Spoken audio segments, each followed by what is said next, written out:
स्वास्थ्य सुविधाओं की लापरवाही की भेंट चढ़ी घनसाली की बेटी के न्याय के लिए सड़क पर उतरे स्थानीय लोग।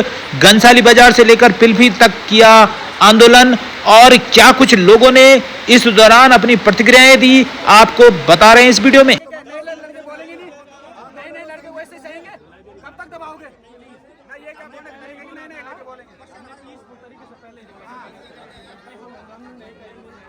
हम नहीं करेंगे, गाड़ियों को नहीं रोकेंगे। अब इसके बाद हम सुनो 10 दिन के बाद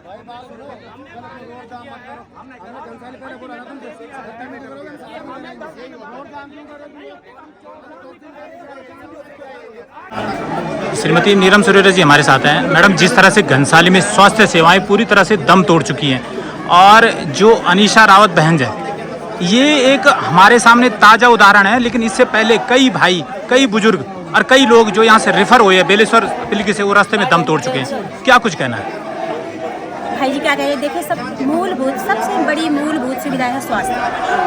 रोजगार के लिए, शिक्षा के लिए तो हमारी माताएं बहनें जो भी है बाहर अपना जा ही रही हैं, लेकिन ये स्वास्थ्य पिलकी सामुदायिक स्वास्थ्य केंद्र बेलेश्वर और प्राथमिक स्वास्थ्य केंद्र पिलकी, इससे सटे हुए कई ब्लॉक हैं, कई विधानसभाएं हैं जो यहाँ पर जो इलाज के लिए आते हैं, लेकिन जिस तरह से इन स्वास्थ्य केंद्रों में उपकरणों का अभाव है, चिकित्सकों का अभाव है, उसको मद्देनजर रखते हुए सरकार कहाँ सोई हुई है?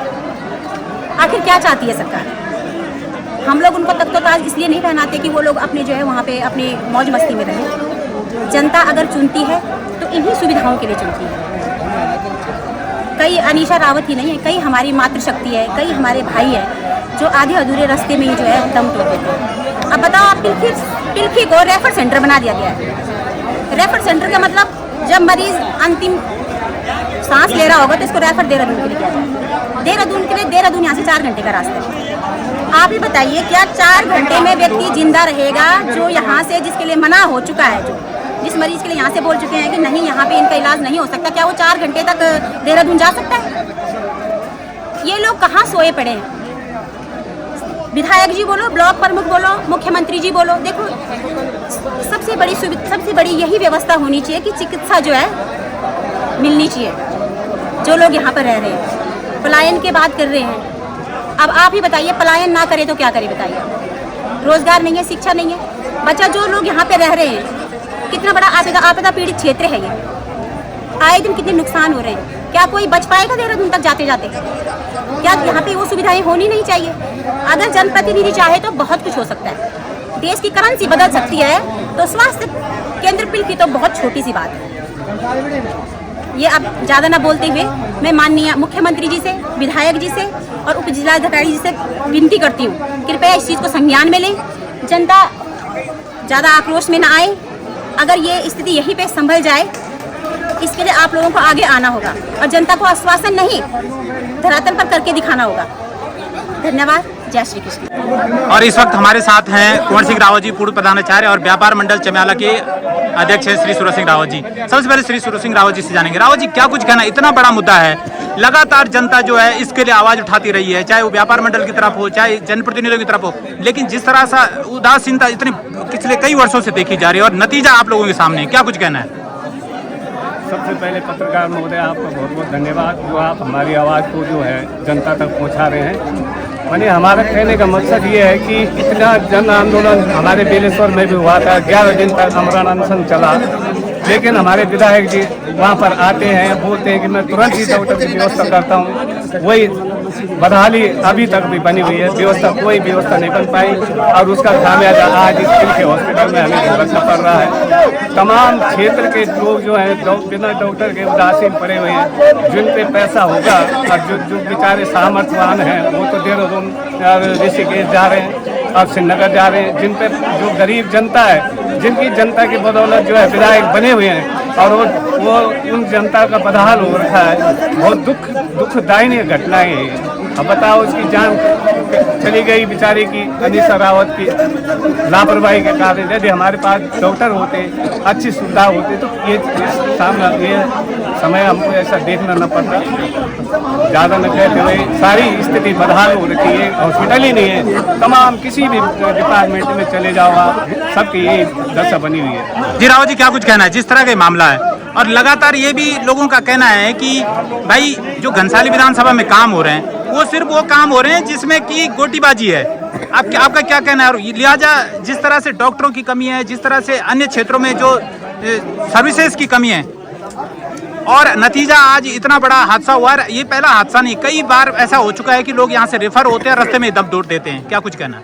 मियां साहब देखिए, अनिशा तो एक उदाहरण है, और यहाँ पर न जाने अब तक इन 20-25 सालों में जब से उत्तराखंड राज्य की स्थापना हुई है, इसी घनसाली क्षेत्र में न जाने सैकड़ों अनिशा इसकी स्वास्थ्य असुविधा का शिकार बनी है, कितनों की बलि चढ़ गई है। हमें दुख इस बात का कि प्रशासन और हमारा स्वास्थ्य विभाग, विशेषकर हमारे प्रदेश के स्वास्थ्य मंत्री जो आज केवल प्रदेश का दोहन करने पे तुले हुए हैं, और उनके साथ दे रहा हमारा घनसाली क्षेत्र के विधायक जो केवल और केवल सड़कों और बिल्डिंगों पे जहाँ पर कमीशन मिलना मोटा उन कामों करवा रहे हैं। धरातल पर कोई भी काम आज तक नहीं हो पाया।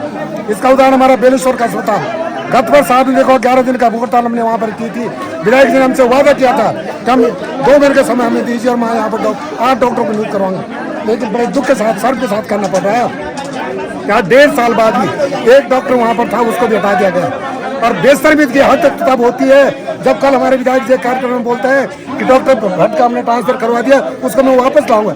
अरे तुम उसका रुका नहीं पाते, क्या वापस लाओगे? शर्म आनी चाहिए विधायक पर, और शर्म आनी चाहिए हमारे सीएमओ को जो यहाँ पर प्रभारी चिकित्सा अधिकारी थे। उनके कार्यकाल में बेलेश्वर अस्पताल की और इस प्राथमिक स्वास्थ्य केंद्र बेलेश्वर तिलकी की यह बदहाल स्थिति हुई है। आप पैसा इकट्ठा करके यहाँ पर धर्म चिकने की राहत पर पहुंचा रहे। आज की डेट में आप 23 डॉक्टर यहाँ पर है, लेकिन बेलेश्वर सिर्फ उसके लिए तिलकी के लिए आपको एक डॉक्टर नहीं है। क्या चाह रहे हैं? इसका मतलब कि आप पैसा इकट्ठा करके जो स्वास्थ्य मंत्री को भेजेंगे और तब उनकी नियुक्त करेंगे। कहाँ से यहाँ पर एक विशेषज्ञ का डॉक्टर होता तो हमारी अनिशा नहीं मरती। अनिशा जैसी कितनी बहना है यहाँ पर काल का ग्रास बन रही है। स्वास्थ्य सुविधाओं के अभाव में कोई रास्ते में दम तोड़ रहा है। एक प्रशिक्षित ये यहाँ पर नहीं है। कोई प्रसिद्ध डॉक्टर जी हमारे होता तो शायद न जाने प्रसव पीड़ा से हमारी कितनी बहनों की जिंदगी बच जाती, कितने लोगों का जो है उपचार रास्ते में जो है दम तोड़ जाते हैं। तो बड़ी शर्मनाक बात हमारे लिए है, हमारे क्षेत्र के लिए है कि हमारे पास ऐसे विधायक और ऐसे नेता है। सरकार को शर्म आनी चाहिए, स्वास्थ्य मंत्री को इस्तीफा दे देना चाहिए। और मैं तो कहता हूँ धाकर धामी की बात करते हैं लोग कि धाकर धामी को ये नहीं दिख रहा है कितने आंदोलन यहाँ पर हो रहे हैं। यहाँ पर 10-11 पद यहाँ पर सृजित है। आप कह रहे हैं इसको सही चिकित्सा बनाएंगे, बिल्डिंग खड़ी कर दी आपने, बिल्डिंग में आपको पैसा जा रहा है। एक डॉक्टर रावत जी, जिस तरह से सामुदायिक स्वास्थ्य केंद्र बेलेश्वर की बात करें, वहाँ डॉक्टरों की लोग बात कर रहे थे, वहाँ बिल्डिंग को रंग रोगन करके चमकाने का काम किया जा रहा है। यानी कहावत वो हो गई कि बाहर सुंदर सड़ा अंदर। तो हमें अच्छी बिल्डिंग जो थी उससे तो इलाज वैसे भी हो सकता था। वहाँ पे केवल संसाधनों की कमी थी, डॉक्टरों की कमी थी, वो पूरा नहीं हो पाया। करोड़ों रुपए आप खर्च कर रहे हैं, इस पर क्या कहना है?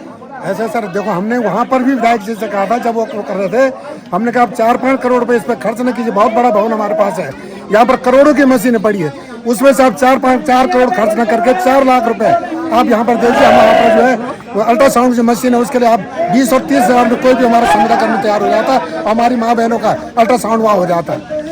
हम आप वहाँ पर एक एक्सरे टेक्नीशियन दे देते, 15-20 हजार में कोई भी टेक्नीशियन हो जाता है। आप विधायक ने से दे देते, लेकिन नहीं, आपको तो केवल और केवल जो है पैसा इकट्ठा करके अटैच भर के शासन को भेज दी है, क्योंकि वहाँ पर आपको मोटा कमीशन मिला, नियुक्तियों में आपको कुछ नहीं मिलना था।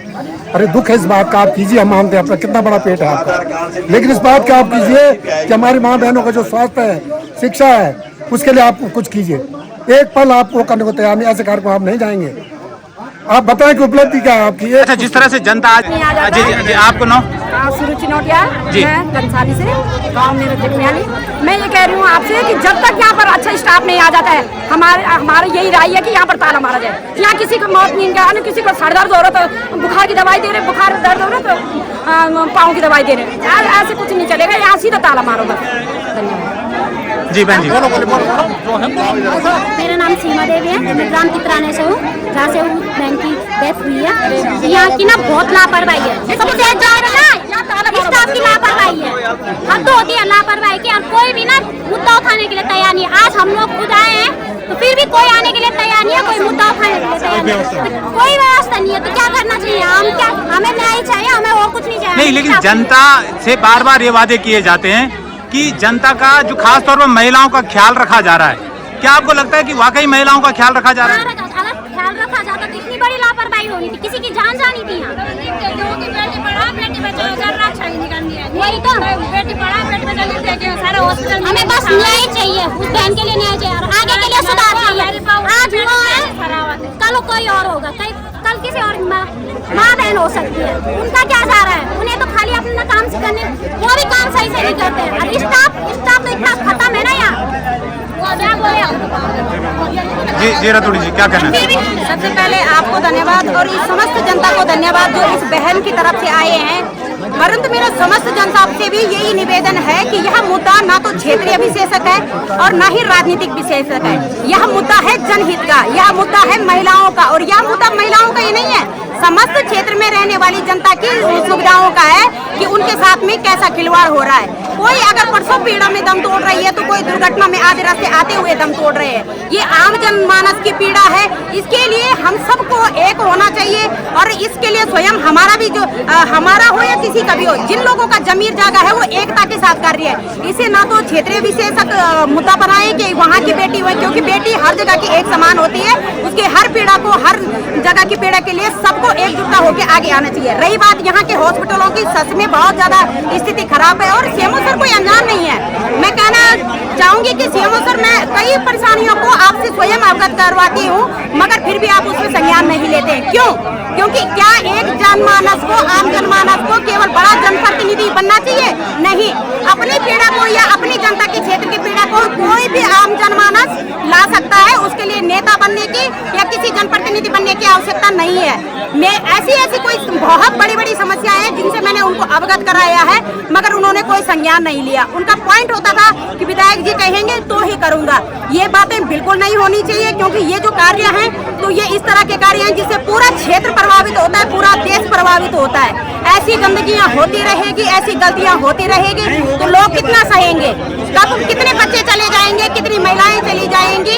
ये बिल्कुल भी बर्दाश्त नहीं किया जाएगा। इन सब के लिए, इन सब की आवाजों के लिए हम सबके सहयोगी हैं।